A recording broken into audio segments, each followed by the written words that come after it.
Olá, muito boa tarde para você que nos assiste. O Consulta ao Doutor de hoje vai nos lembrar da importância de prática de atividade física. Como é importante praticar algum esporte, fazer disso um hábito aí nas nossas vidas. Hoje quem tira todas as nossas dúvidas e nos faz ficar ligado aí em tudo que a gente precisa saber é o Dr. Felipe Pereira. Ele é médico do esporte, me acompanha nesta tarde, não saia daí. O Consulta ao Doutor já está no ar.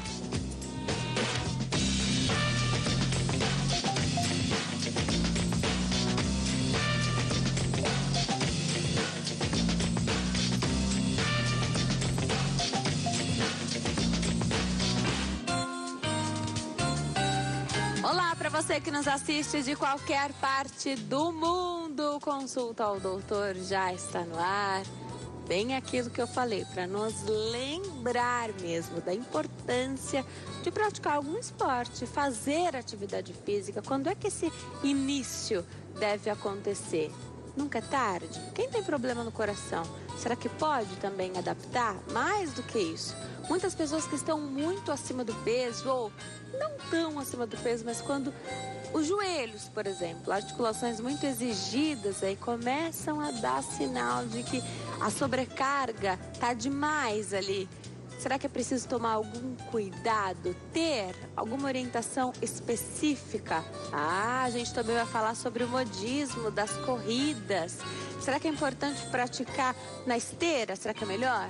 Nas ruas? Será que tem mais impacto, exige mais? Tem alguém que não pode praticar esse tipo de atividade física nas ruas? Olha que correr ou mesmo andar aqui nas ruas de São Paulo, por exemplo, é quase um desafio, né? Doutor Felipe Pereira. Com certeza. É nosso especialista de hoje, ele é médico do esporte. Só para começar nosso bate-papo, doutor, obrigada por ter vindo, é um prazer te receber aqui. Eu que agradeço, muito obrigado.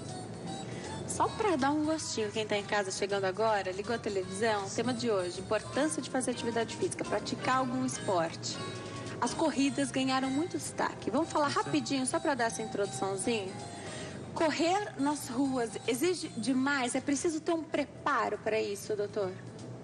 Com certeza, à medida que o nível de intensidade dessa corrida aumenta, a solicitação do corpo como um todo é mais intensa. Então, os cuidados têm que ser cada vez mais delicados. Porém, é um esporte que pode ser praticado por todos, desde que com uma avaliação prévia, visando prevenir qualquer problema decorrente da prática, né? É muito democrático, né? Você não precisa de muita coisa, você não precisa pagar uma academia, por exemplo. Isso, o fato de ser outdoor, né? Isso traz um prazer adicional ao praticante, isso convida muito o indivíduo comum a fazer uma atividade física, né? Que muitas vezes o ambiente da academia acaba não agradando muitas pessoas, né? Tem alguns cuidados, nesse calorão que faz. Também tem que ter alguns cuidados com a temperatura, né, doutora? Aí não dá pra gente fazer esse tipo de atividade física que é o ar livre a qualquer momento. Também tem que estar ligado ali na temperatura, né? Em quão seco tá o ar também. Sempre tem uma preocupação, né? Com certeza. A gente diz simplesmente pegar o tênis e correr, né? Tem todo um preparo decorrente de uma alimentação adequada, recuperação, claro. Hidratação, que nesse caso vai ter uma demanda maior a depender da umidade do ar, da temperatura e tudo mais, né? Excelente. Então, só para dar um gostinho para você que ligou agora a televisão, vai ficar aqui conosco durante toda esta tarde, tá tomando seu cafezinho da tarde? Como é que você assiste ao Consulta ao Doutor? Manda uma foto aí pra gente. facebook.com/consulta ao doutor. Eu tô esperando a sua pergunta, seu comentário. Fica à vontade, escreve lá. Você pratica alguma atividade física? Você pratica atividade física e você sente prazer nesta prática? Escreva lá para nós, facebook.com/consulta ao doutor. Você pode ligar, falar ao vivo conosco. É só discar. 0 operadora 11 3337 5886 3337 5886. Te espero lá na minha fanpage também, facebook.com/Denise Luque. Doutor, a gente sabe que é importante fazer atividade física. Com certeza. Mas é sempre bom nos lembrar por quê, né? A gente sabe que o nosso organismo, nosso corpo foi feito para o exercício. Por isso que ficar parado dá tanto problema, né? Certo. A gente foi criado para o movimento. Aí a gente compra um carro e ele é mais levinho, automático, aí você não precisa nem fazer algum esforço ali também com os pés, né? Aí você tem o seu vidro elétrico, que era uma força que tinha que fazer, quando o carro não tem, você tem que fazer, dar uma suadinha. Agora não tem mais, né? É elétrico. Tudo isso colabora para que a gente fique parado. Hoje é preciso fazer um exercício, fazer um esforço maior para sair da inércia. Com certeza, como você bem disse, né, a vida moderna já nos convida a ser mais sedentários, né, com as facilidades do dia a dia, as próprias ocupações profissionais, cada vez mais o indivíduo fica sentado, não tem que se movimentar tanto, né? Então, nós temos que contrabalançar isso de alguma forma. E a prática de exercício físico, com certeza, é fundamental para a gente conseguir equilibrar os fatores, né? Falta de tempo é a principal desculpa para não se praticar atividade física, doutor. É preciso ter realmente muito tempo. Então, você precisa, para o indivíduo conseguir uma vida mais saudável, vamos imaginar que é isso que as pessoas querem, tá? Alimentação saudável, mais atividade física, e aí você tem uma qualidade de vida muito melhor. A gente precisa de muito tempo. A gente sabe que tem apaixonados que ficam 2, 3, 4 horas. Se deixar, a pessoa fica o dia inteiro dentro da academia. Com certeza. Mas é preciso ter tudo isso de tempo? Não, de jeito nenhum. A gente tem que saber dividir esse paciente, né? Se é um paciente que está praticando uma modalidade realmente visando rendimento, visando performance ou não. Porque, de um modo geral, uma recomendação mundial é de 150 minutos por semana. Isso de segunda a sexta dariam 30 minutos diários. Isso é uma recomendação universal, mas podemos adaptar ela de acordo com cada indivíduo, de acordo com a disponibilidade. O que não pode é realmente usar o tempo como pretexto, né? Então, quando o educador físico tem em mãos esse paciente e a disponibilidade que ele tem, sempre se consegue adaptar algo, né? Nesses 30 minutos por dia, eles podem ser divididos 15 e 15, manhã e noite? Pode, mas de um modo geral, 30 minutos fica até mais prático. Eles servem? Sim, eles servem.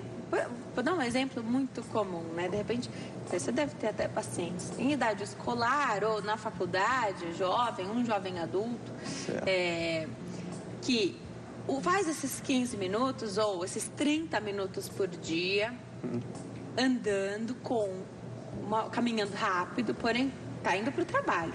Então, ele trocou, de repente, o ônibus ou ir de carro por andar a pé ou vai de bicicleta. Ele arrumou um outro jeito para fazer o exercício físico, porque a desculpa era o tempo. Ele arrumou, então, desta maneira para fazer atividade física. Vale, com a mala nas costas, você não está ali para a atividade física. Tem uma diferença quando você se veste para... Até mesmo, talvez tenha até uma coisa psicológica. Você se veste para fazer a atividade física, onde você está ali 100% concentrado e você não vai lembrar de tudo que você deixou para trás no seu trabalho, você não vai ficar estressado com tudo aquilo que você não vai conseguir mudar naquela meia hora. Faz diferença? Ou quando você está indo para o trabalho, que você já fala, olha, agora que eu chegar, já tenho que conversar com meu chefe, eu já preciso passar na sala do fulano para resolver tal problema. Faz diferença ser o momento do esporte, da atividade física, ou adaptar ali? Ou tem pessoas que não vão conseguir aquela meia hora, vai ter que adaptar mesmo assim? É claro que já é um adianto muito grande, né? Muito melhor do que não fazer nada. Então, sim, você poder ir para o trabalho andando, você ter um padrão de vida fisicamente mais ativo, isso já colabora bastante. Mas, sem dúvida alguma, uma atividade física orientada, programada, periodizada, de acordo com as individualidades daquele paciente, seria o que a gente diz o melhor. Mas não exclui de maneira alguma, né, a utilidade de outras práticas, né? Então, vale ir para o trabalho. Com certeza, quem pegar o gosto aí por essa atividade física vai arrumar mais um tempinho para fazer uma atividade extra ali, né? Agora, fiz a pergunta para o telespectador: você faz atividade física? Qual o tipo de atividade física que você está acostumado a fazer? E perguntei se a pessoa gosta, sente prazer, né? Porque o que a gente vê na academia Com certeza. De gente que tá na esteira, tá andando, às vezes tá até correndo. Correr é mais difícil porque precisa gostar mesmo para correr, que dá um pouco de tédio na esteira, na minha opinião, né? Que fala assim, olha, eu detesto. Essa meia hora, esses 45 minutos, ou essa hora é a hora que eu odeio. Então a pessoa está lá está fazendo a obrigação dela, quer fazer atividade física, mas ela não está curtindo, ela não está gostando. E tem zilhões de maneiras de fazer atividade física. Tem lutas, natação, os esportes coletivos que são os que eu mais gosto e que quando se é adulto é muito difícil de se encontrar esse grupo, de poder praticar dessa maneira.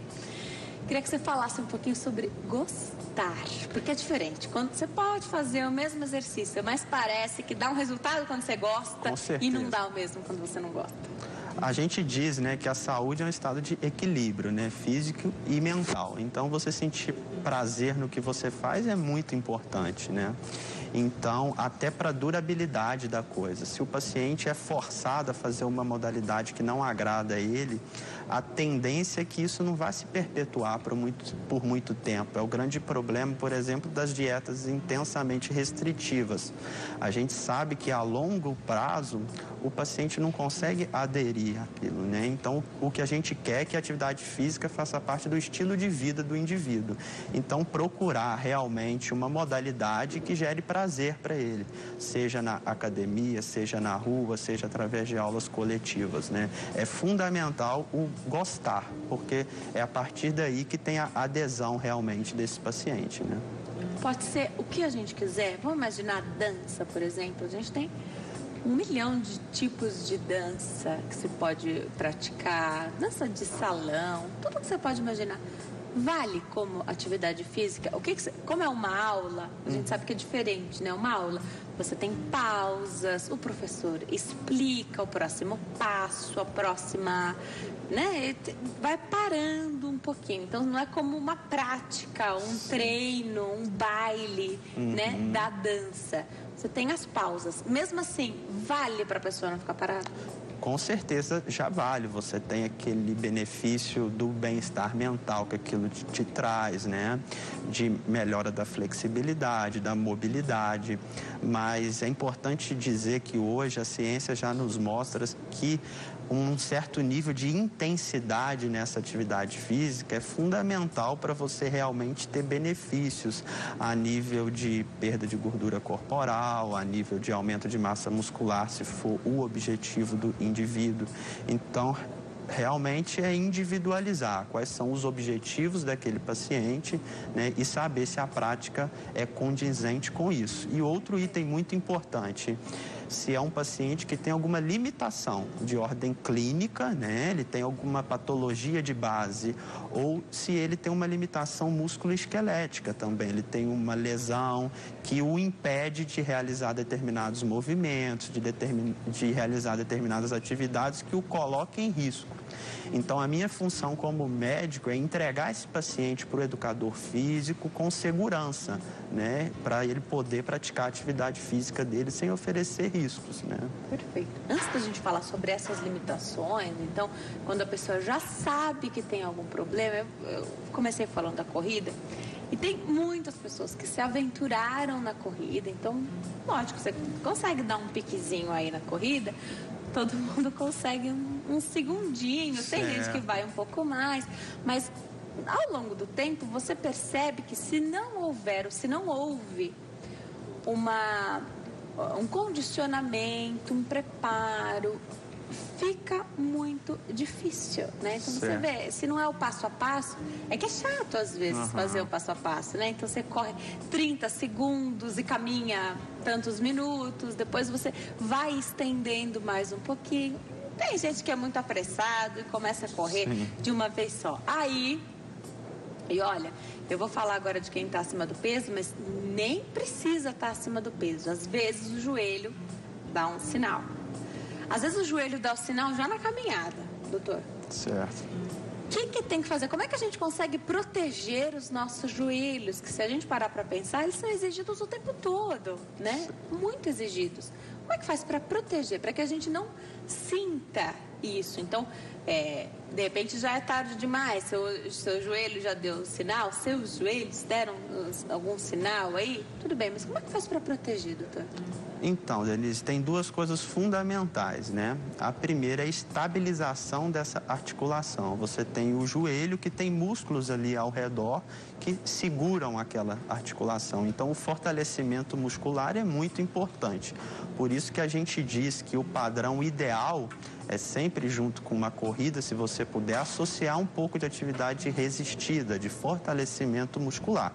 Porque isso vai prevenir que aconteça alguma coisa e também ajuda a tratar.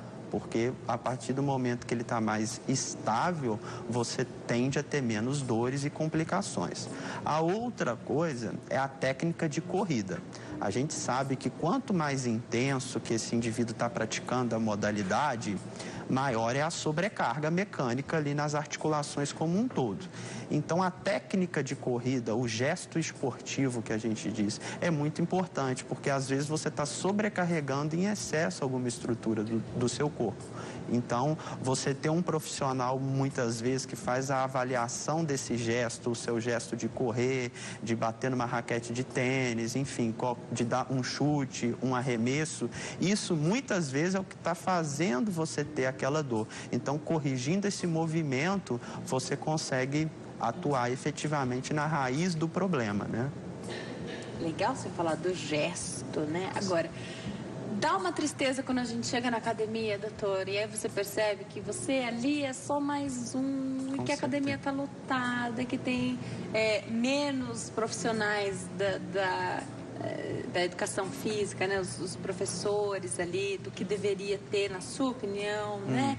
Você queria alguém que estivesse mais perto ali, porque quando a gente escolhe, quando a gente decide, dá o start, aí olha, eu vou para academia, já passou o tempo demais, a gente está com gás, está com ânimo, mas a minha opinião, o que eu percebo, não só de vivenciar isso, mas de ouvir outras pessoas falarem, de ver isso acontecer também, é que quando você chega lá, você está cheio de disposição. Só que ali, para aquele profissional que tem centenas de alunos sob o olhar dele, né?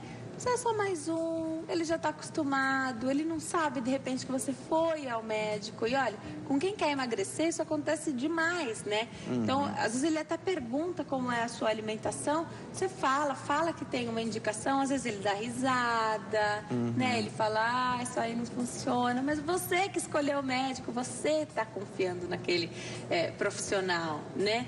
Isso é muito complicado, eu acho, quando o aluno não é visto como único também na academia. Sim. Faz toda a diferença ter um outro investimento aí, que é o personal, ou muito bem direcionado por um médico do esporte, que a gente ouve falar muito pouco dessa especialidade, que agora vem ganhando cada vez mais espaço. Certo. A gente vai conseguir, mesmo com essa existe assistência, mas às vezes nós é que precisamos exigi-la, né? Então, pedir essa assistência mais perto, dá para fazer com o professor que está na academia.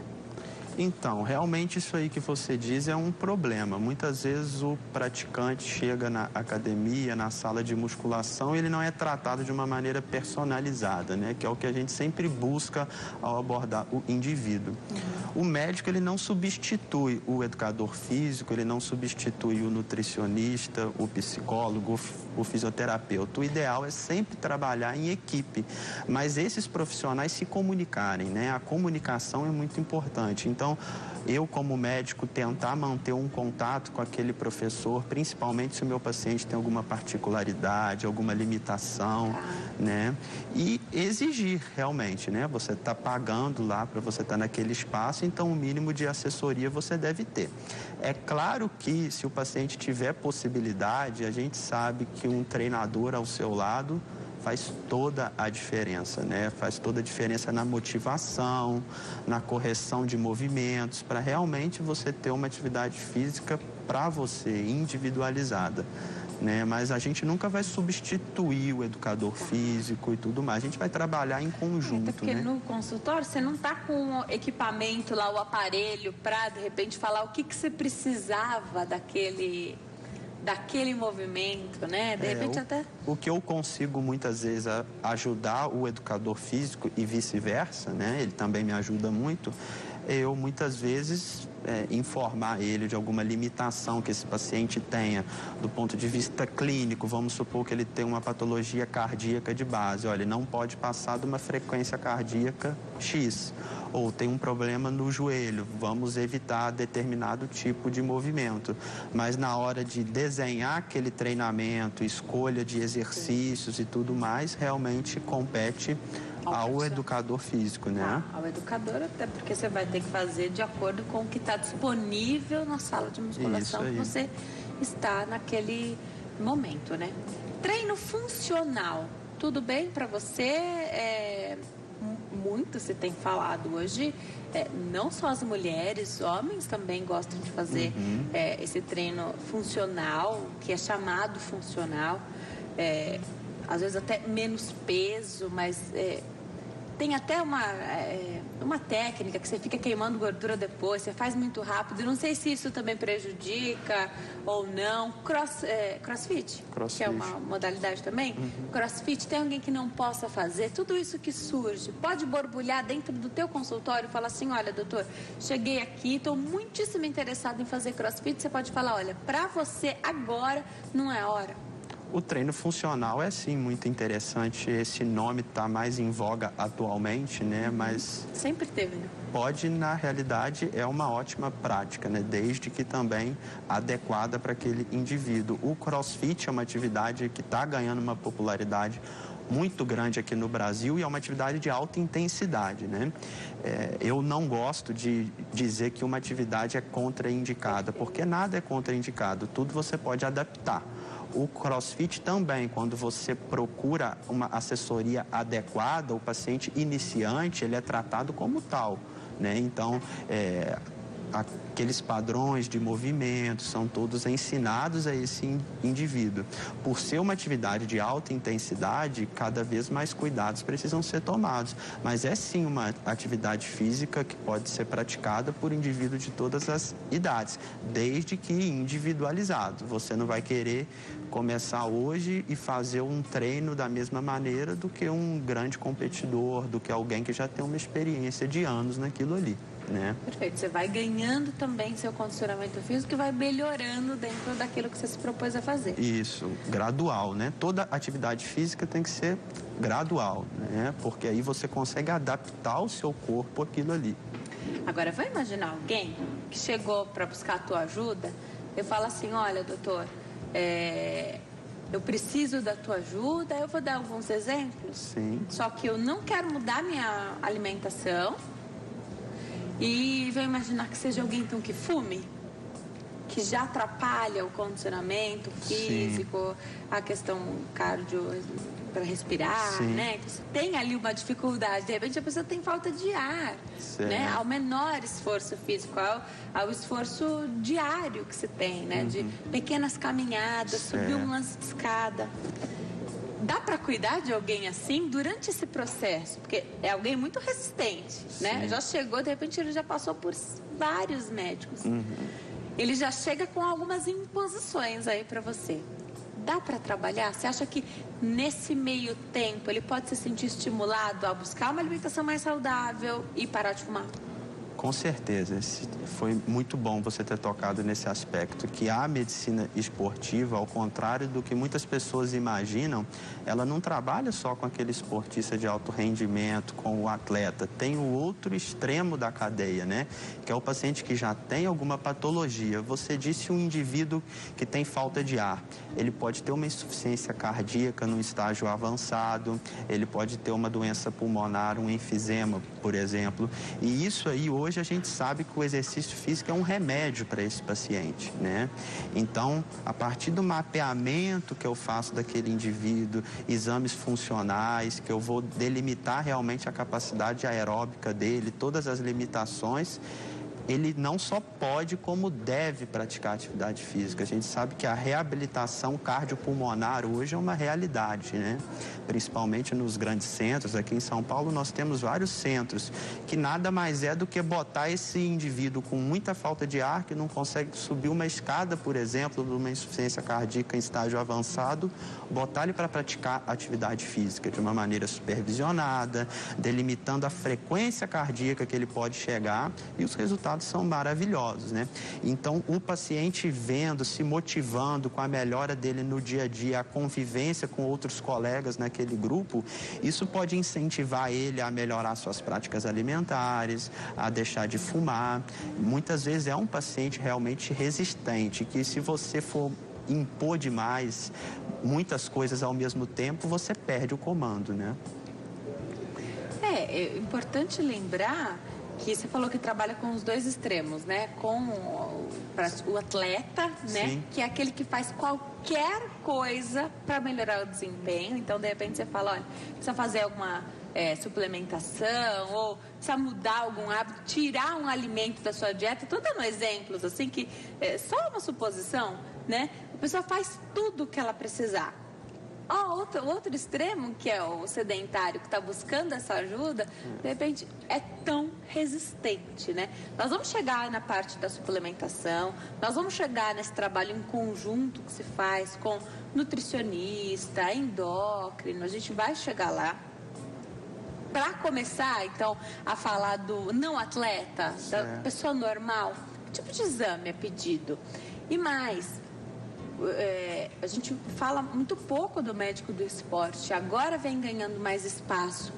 Quem sempre cuidou disso ou fazia, de repente, a vez do médico do esporte, sempre foi o cardiologista, porque a gente sabe da importância de fazer um check-up. E é a maneira que se encontrou de pegar esse cidadão que é sedentário, que está tentando começar a fazer uma atividade física, para os exames. Você pede muito exame, doutor? O que é necessário para começar a fazer atividade física?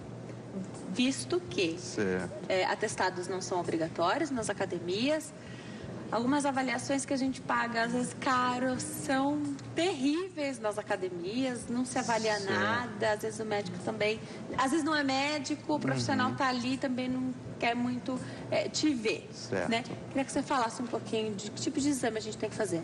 Então, essa é a avaliação pré-participação esportiva que a gente diz dentro da medicina, né? Ela é fundamental, apesar dessa lei nova que realmente não precisa do atestado médico, mas nós entendemos que sim, é fundamental uma avaliação médica prévia. Essa avaliação, antes de pensar em exames que vão ser solicitados, é a entrevista que eu vou ter com aquele paciente, né? E o exame físico.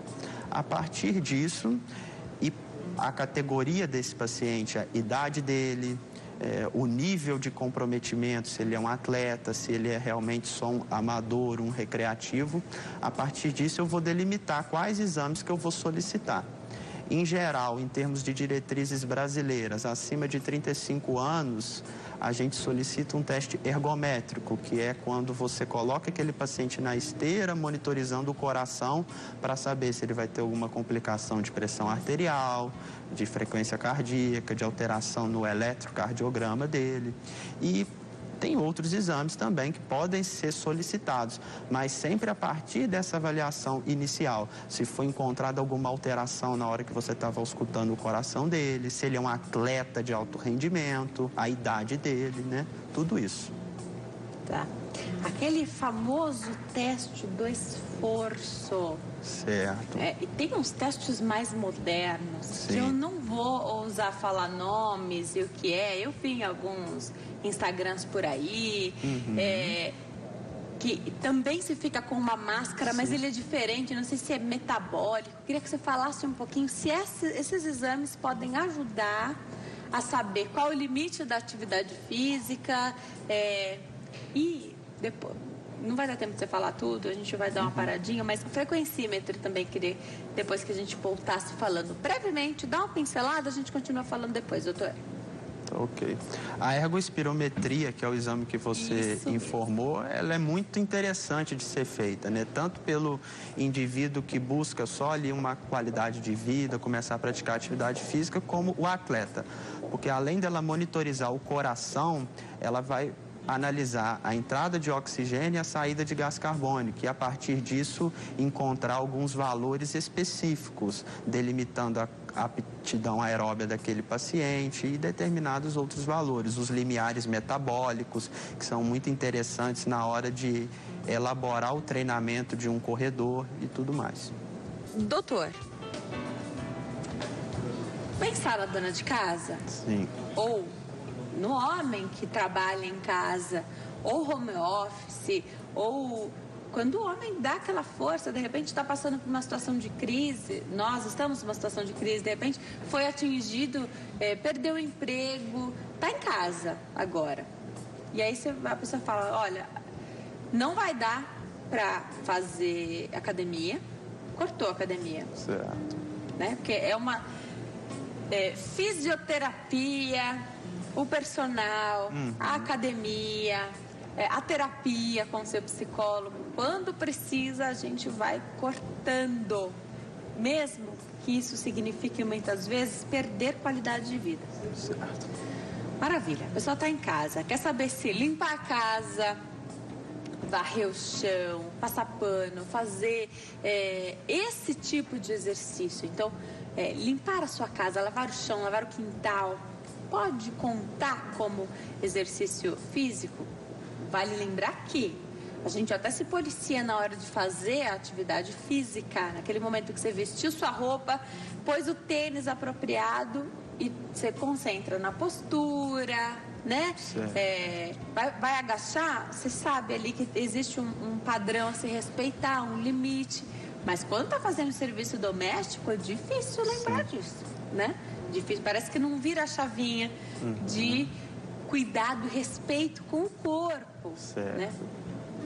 Conta, é um plus ali, ganha um bônus quem faz essa atividade, mas não pode deixar de concentrar, fazer aquela caminhada, sair, espairecer de repente, concentra 30 minutos e faz só a atividade. Com certeza já é um começo, já é melhor do que nada, que a gente diz, nesse padrão de vida fisicamente ativo. É muito melhor você fazer isso do que ficar sentado num escritório o dia todo, por exemplo. Mas, sem dúvida alguma, se você se programar para realizar aquela atividade de uma maneira mais concentrada, direcionada, é melhor. Até porque, pelas questões que você disse, que todo o preparo que a gente tem para fazer um exercício físico orientado, que é a atividade física propriamente dita, né? Mas, com certeza, já é algo muito interessante e importante. A atividade física é democrático, né? É para todos. Então, realmente, se você não tem condições de ir para uma academia, para uma assessoria, você procurar algo mais dentro da sua realidade é sempre muito positivo e benéfico, sim. Tá. A gente vê tanta gente utilizando proteína antes, depois do treino. Nem sei como é que utiliza aquele pozinho. Você faz um shakezinho ali e maravilha. Tem gente que toma pré-treino. Eu entendo que com recomendação, prescrição médica, direcionamento, né? Porque você não sabe quantidade, né? O principal é a gente saber para que serve aquilo, né? Mas tem muita gente que tem em casa, compra às vezes o melhor, e a gente sabe que isso custa caro, né? E não sabe nem para que serve, não sabe usar, vai tomando lá. Ah, a proteína não faz mal para ninguém, toma. Bom, tem algum prejuízo? Sobrecarrega rins, por exemplo? Então, Denise, falar de suplemento alimentar é um tema muito importante, muito interessante, porque, como você disse, hoje está na moda, né? Todo mundo que vai praticar alguma atividade física, quase que antes já passa na loja de suplemento. Isso mesmo. É importante a gente dizer a primeira coisa, a base da sua alimentação deve ser a comida propriamente dita. Nada substitui um alimento em termos de valor nutricional, toda a densidade que ele te oferece. Mas sim, a suplementação pode ser utilizada em muitos casos, seja para complementar talvez uma necessidade calórica que você não consegue alcançar pela alimentação, seja por alguma limitação daquele paciente, por exemplo, de ordem mastigatória, que ele não consegue comer uma carne, por exemplo, ou até chegar ao atleta propriamente dito, por uma demanda da performance dele. Então, a proteína, que foi o que você citou, ela pode ser usada para vários públicos, mas realmente você tem uma recomendação diária total de quantidade de proteica, né? Então, realmente é individualizar. Você tem que treinar para suplementar e não suplementar para treinar, que a gente diz, né? Então, realmente, esse cuidado, porque é um gasto a mais que você tem, muitas vezes, totalmente desnecessário para aquele paciente, né? Mas muito importante em outros casos. Perfeito. Agora, pré-treino. Tem gente que não consegue fazer atividade física se não tomar pré-treino. Tem alguma coisa errada aí?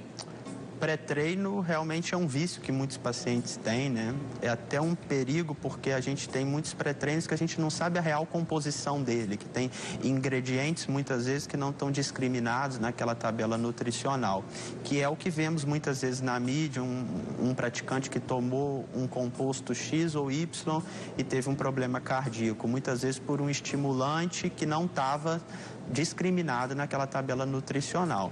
Algumas substâncias podem ser usadas como pré-treino, sim, mas dessa forma, não. Com certeza é um alerta que deve ser feito. O uso indiscriminado de pré-treinos é um problema. Aqui vai o alerta também. Tem muitos produtos que são vendidos pela internet, são importados, é fácil da gente comprar, mas se não é vendido aqui no Brasil, ou se a formulação é diferente aqui do Brasil, tem muitos que vendem em outros países e vendem aqui no Brasil, mas eu compro fora porque a formulação é diferente. Sim. Vamos pensar que tem um motivo para a formulação ser diferente aqui, né? Então, são órgãos diferentes, né? O órgão que fiscaliza no Brasil, o órgão que fiscaliza nos Estados Unidos. Então, tem muitas substâncias que são proibidas aqui e que lá não são. E realmente algumas substâncias estimulantes bem fortes. Em outros casos, que é o que mais acontece, a presença daquele composto é omitido. Então, realmente, ninguém sabe que tem aquela substância, que é o causador, por exemplo, de uma arritmia cardíaca e outros mais, né? E algo que sempre fica bem claro aqui, você tomando essa suplementação, fazendo essa suplementação, mesmo com acompanhamento, imagina quem faz sem. Sofreu, percebeu, notou alguma coisa diferente no organismo, tem que procurar o médico. Certo. Mesmo que foi o médico que indicou. Certo. O ideal é sempre o suplemento alimentar ser prescrito ou pelo médico ou pelo nutricionista, né? Mas realmente qualquer sinal de problema você deve recorrer a esse profissional. Notou alguma coisa novamente, diferente, né? Enfim, várias coisas podem acontecer. Às vezes não é um grande problema, mas tem que ficar em alerta. Seu médico tem que saber, né? Com certeza. Deixa eu apontar aqui e fazer umas perguntinhas. Uma telespectadora, Jandira, diz que é obesa, idosa, e o médico pediu para ela fazer uma caminhada, mas olha, devagar. Só que ela sempre fez caminhadas, ele pediu para ela ir bem devagar nessa caminhada. Não sei se de repente ela tentou fazer alguma coisa mais extravagante aí, que ela não poderia. Aí ele recomendou, então, fazer 3 vezes por semana a hidroginástica. Só que como ela é obesa, ela quer perder peso. E doutor, natação, hidroginástica, isso tudo tem que ter foco, concentração, porque dá uma fome, né? Hidroginástica te ajuda a emagrecer com este foco na alimentação? Então, o tratamento da obesidade, a gente não pode pensar só no exercício físico, né? Tem que estar junto aí, de braços dados, à alimentação. Então, ela tem que ter uma preocupação muito grande com o que vai comer, como vai comer, o preparo desses alimentos, a quantidade. E a atividade física entra como uma dupla aí junto, que vão ser os grandes motores desse emagrecimento dela. A hidroginástica é, sim, uma prática que pode ser feita, a natação, qualquer outra. Realmente, a gente tem que colocar em voga advoga que o exercício físico, promovendo algum nível de intensidade, seria o mais benéfico. Ela tem que se cansar com a atividade física. A gente sabe que isso realmente é muito mais indutor de um processo de emagrecimento, né? Mas é claro que uma simples caminhada já pode ajudar, por exemplo, na parte mental, controle de saciedade e tudo mais. Tá. Maria do Carmo teve um infarto, tem insuficiência cardíaca e o médico a proibiu de fazer atividade física.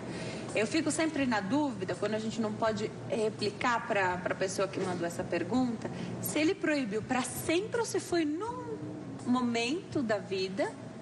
Tá, né? Certo.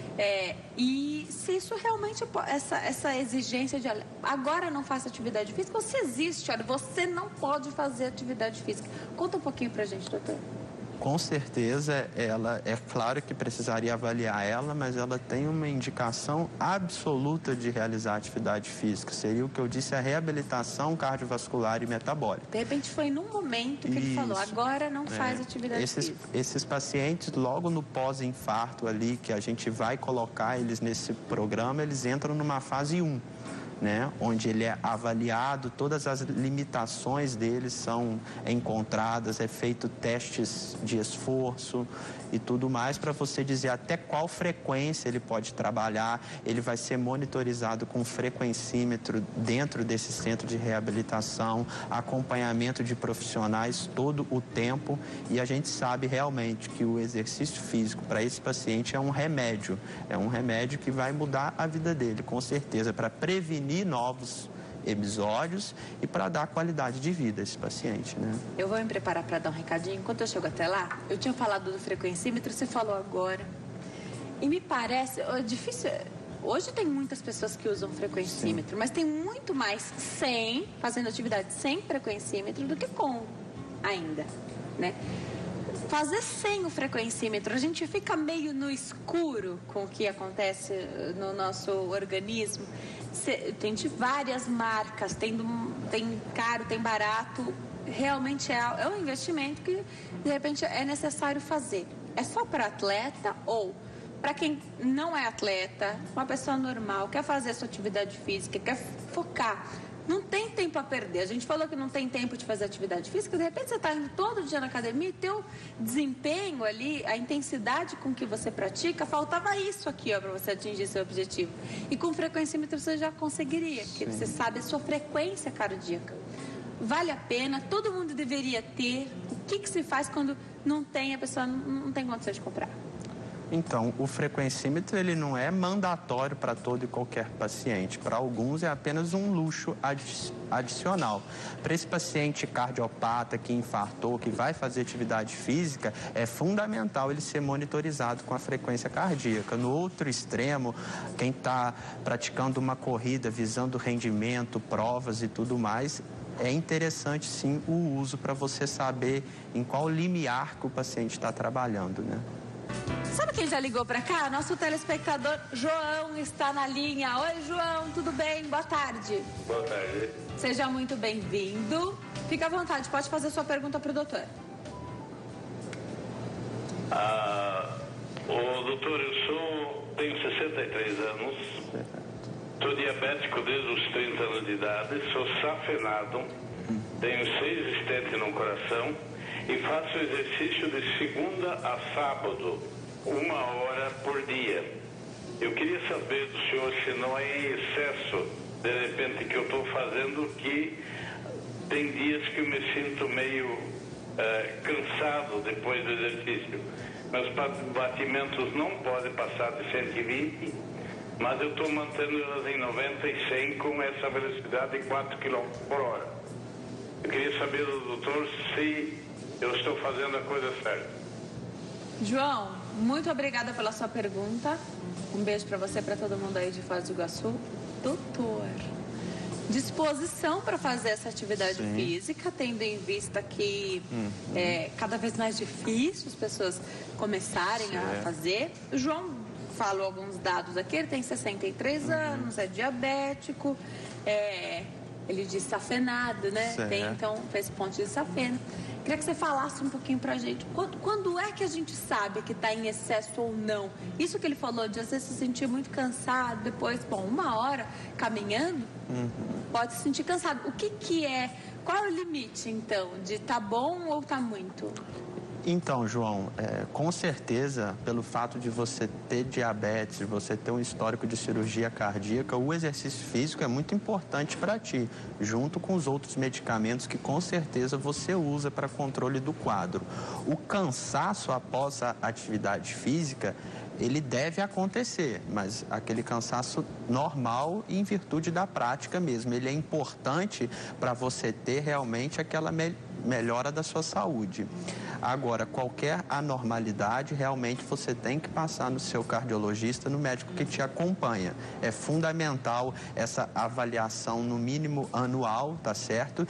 E não ultrapassar a frequência cardíaca delimitada. Pelo fato de você ter esse quadro cardiológico de base, com certeza deve ter uma frequência cardíaca que você disse que é 120, você realmente não pode passar dela, porque ela foi delimitada a partir de uma avaliação clínica individual. Mas o cansaço, ele deve ocorrer sim, e ele é importante até para você realmente ter uma melhoria do seu coração, da sua saúde como um todo. Quando ele passa a ser anormal, aí sim, você tem que procurar o seu médico e contar isso para ele, ok?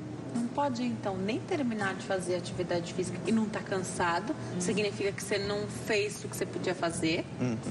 E nem um cansaço extremo. Às vezes até tem um cansaço extremo, né? Mas algo que a pessoa se sente mal. Então, ao invés dela tá bem, tá cansada, vai tranquila para casa, ela tem que ir para o hospital. Sim. Nenhum, nem outro. Esses pacientes cardiológicos, realmente é fundamental essa avaliação pelo teste de esforço, porque é a partir desse teste que você vai ter uma segurança para você dizer, pode caminhar até 100 batimentos, até 120, Esse 130. paciente precisa de um frequencímetro. Com certeza, e ele usa porque ele disse que monitoriza a frequência dele. Então, realmente é um paciente para onde ele não é luxo. É um investimento muito importante. Ele né? fala até aliás, está muito bem equipado, né, nosso telespectador, porque ele fala até de repente está andando na rua, a gente tem hoje equipamentos para dizer a quantos quilômetros por hora a gente está, não só na esteira. Hoje a gente consegue, em movimento nas ruas, saber, né? Se ele ultrapassa ali um pouquinho, diminui o ritmo, e é assim que deve ser? Na realidade, mais importante ainda do que a quantidade de quilômetros que ele vai percorrer, para ele é delimitar a frequência que esse coração está batendo. Para ele pode andar mais devagar. Isso, porque tem a adaptação, né? Quanto mais adaptado você está, a tendência é que acelere menos o seu coração. Né? Perfeito. Então, no paciente, então, que tem problemas cardíacos, tem esse histórico aí, às vezes até de cirurgias, o acompanhamento tem que ser constante, porque o que hoje era um valor, amanhã pode se tornar outro. Isso, até ele está numa fase 1 hoje, daqui a alguns meses, anos, ele está na fase 4. Ele nunca imaginou correr numa esteira, ele já pode estar correndo depois de um tempo. E quando ele entrou, mal conseguia andar. Ou às vezes conseguia, mas por uma precaução para percorrer etapas. Você não faz essa prescrição, né? Doutor, tem diferença se você está preparando ou instruindo alguém com os exames, na parte muscular, física, se é uma corrida ou uma caminhada na rua ou se é uma corrida ou caminhada na esteira?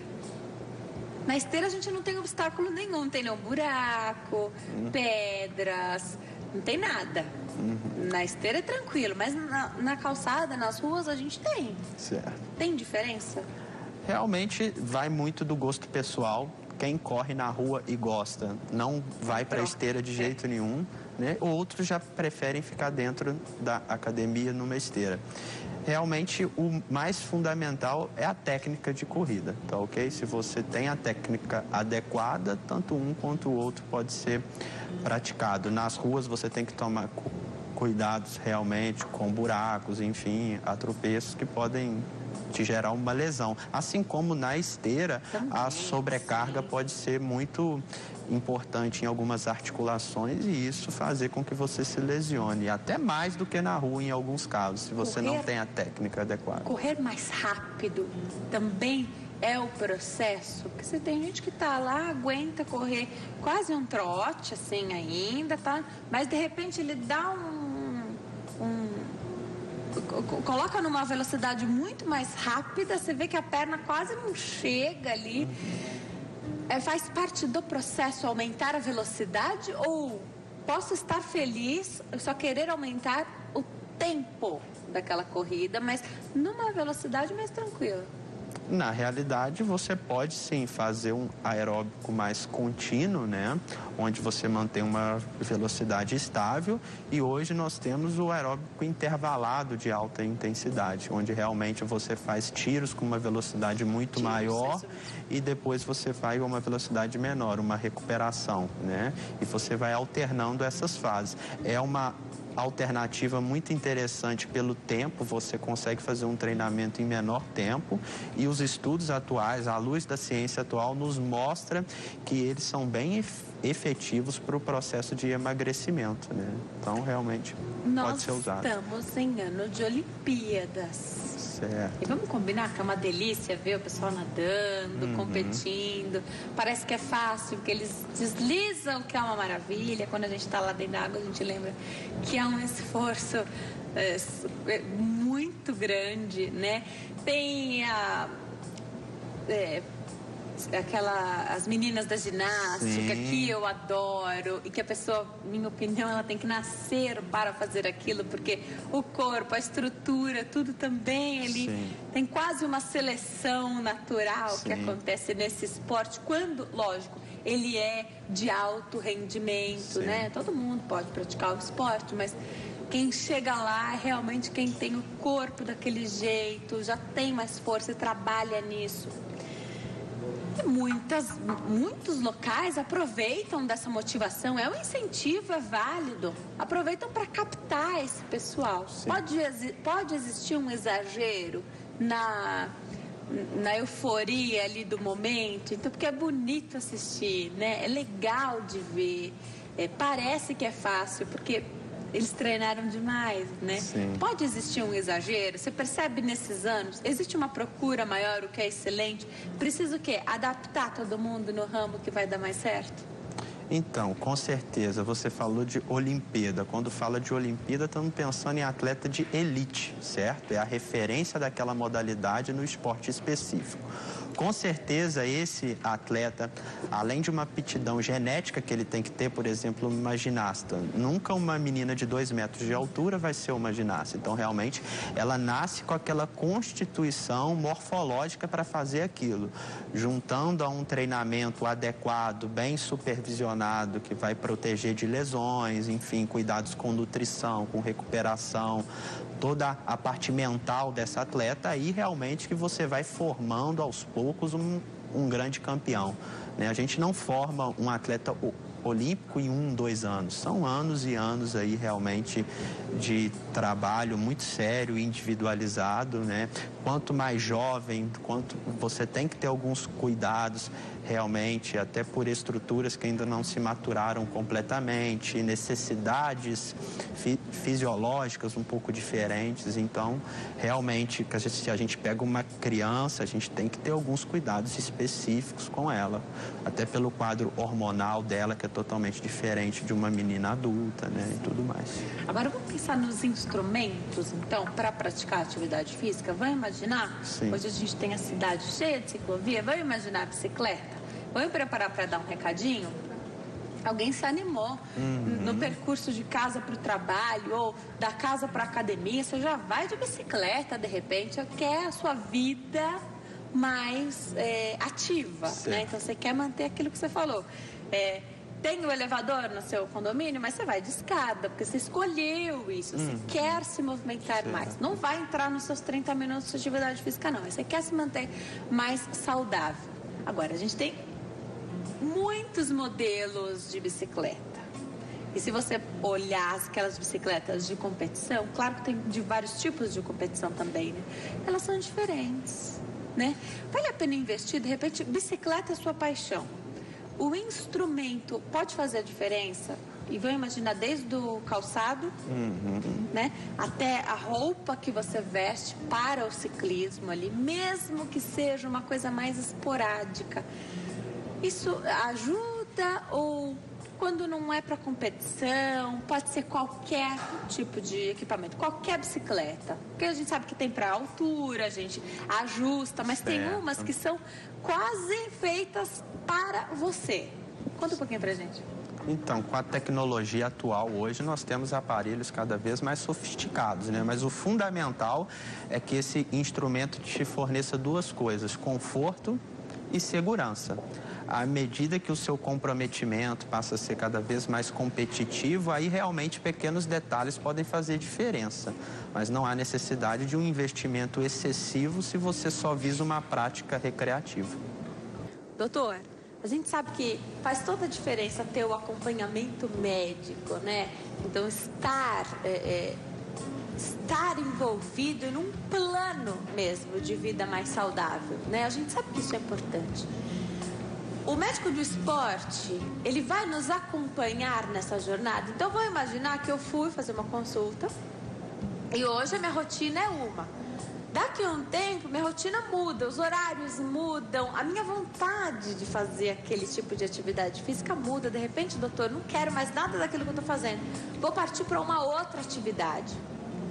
É o médico do esporte que vai dar esse direcionamento e fazer os exames periódicos, porque é muito difícil, né? A gente fala que seria o ideal, mas é muito difícil ter um médico nos acompanhando. Pode ser o médico do esporte?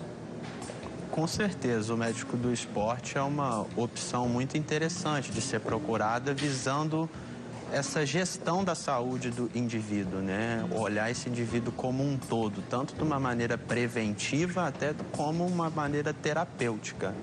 Então, sem dúvida, é sim uma opção procurar o médico do esporte para gerir a saúde do paciente. E aí você vai acompanhar. Então, homem, mulher, de repente surgiu ali alguma outra dúvida, você indica, você leva a pessoa para o especialista daquela área que ele está precisando mais, sem nenhum problema, encaminha para o profissional. Com certeza, é o que eu disse lá no começo, né? A gente tem que ter o hábito de trabalhar em equipe, trabalhar em conjunto. Você acha que falta isso ainda?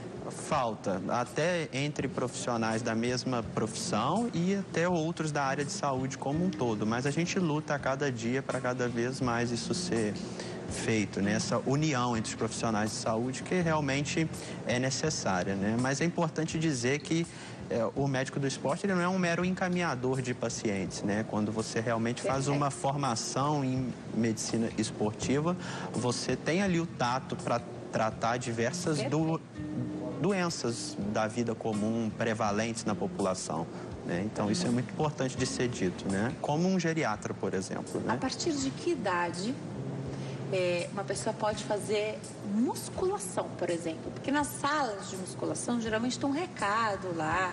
Eu não vou saber falar se são 15, 16 anos, que está escrito lá. Ou, se você liberar, o mocinho pode fazer atividade física. Então, Denise, isso aí é uma coisa que realmente tem muita discussão em cima disso, né? Oficialmente, não existe uma contraindicação de idade específica para se praticar musculação, que é o exercício resistido.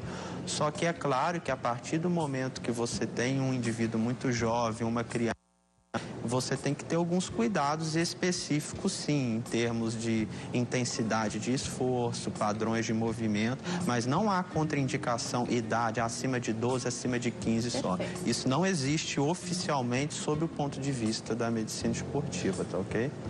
Se eu estiver fazendo acompanhamento, teu médico liberou. É claro que você não vai submeter essa criança a um nível de treinamento de um adulto. Isso é muito importante de ser dito também, né?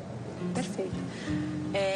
A gente falou do personal, né, que tá ali, então é você, a pessoa, não te deixa desistir, motiva, não te deixa roubar naquele exercício que você já tá mais cansado, naquelas últimas repetições, te corrige a postura. Isso é uma maravilha, né? Seria o ideal para todo mundo. Infelizmente, como isso exige investimento financeiro, né? Infelizmente não dá para todo mundo fazer. Com certeza. Aí me lembrei dos colegas fisioterapeutas que fazem um trabalho de reabilitação maravilhoso, que também estão ali, né? Claro que eu estou falando da fisioterapia, que é o fisioterapeuta com o paciente exclusivo naquele horário, sim, né? Sim. Realmente ajudando, fazendo a reabilitação, o movimento. Alguém que reabilitou, mas gostou desse tratamento, quer fazer pilates, quer continuar sendo acompanhado por aquele fisioterapeuta, de repente. Pode. E essa pode ser a atividade física dessa pessoa, doutor? O Pilates, com certeza, é uma atividade física muito interessante e pode ser, sim, a opção do paciente.